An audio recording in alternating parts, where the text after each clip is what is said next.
Zimbabwe's President Robert Mugabe recently launched a campaign to get millions of his country's citizens to petition the European Union, the United States and other countries to drop the sanctions imposed on him and his associates.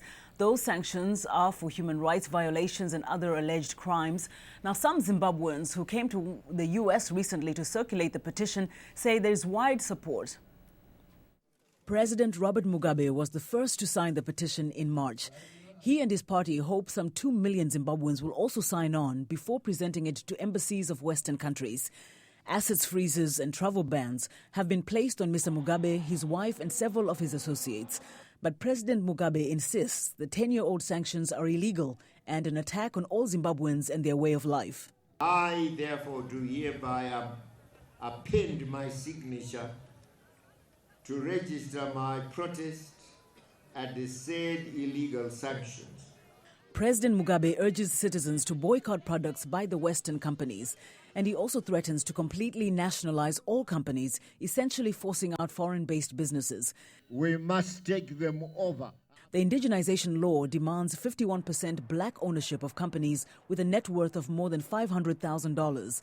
Super Mandiwanzira, president of the Pro-Black Empowerment Affirmative Action Group, helped push for the law. We are correcting a past historical imbalance that was created by the colonial regimes to specifically discriminate indigenous people against going into business.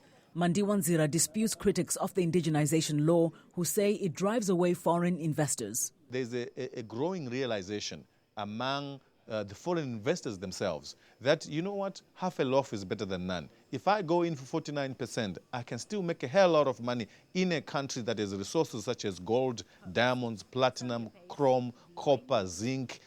Calls to lift sanctions have also come from other African leaders who say the sanctions are no longer necessary since Mr. Mugabe formed a unity government with his main political rivals in 2008.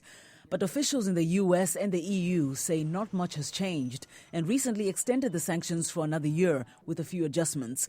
Affirmative Action Group Secretary General and lawyer Tafadzwa Musarara says the sanctions are illegal. Previous efforts to impose sanctions on Zimbabwe through the UN Security Council failed.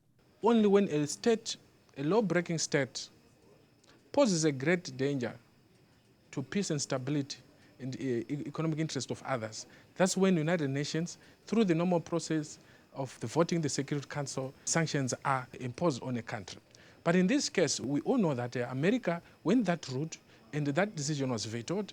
They came back and pushed that agenda in the Congress.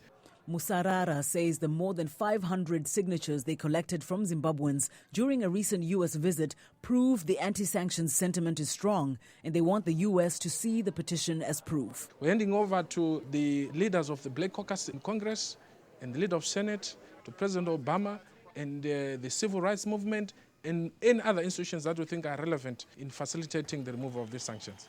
The U.S. and other countries that have imposed the sanctions continue to fund programs in Zimbabwe, but through non-governmental organizations and other groups not affiliated with ZANU-PF.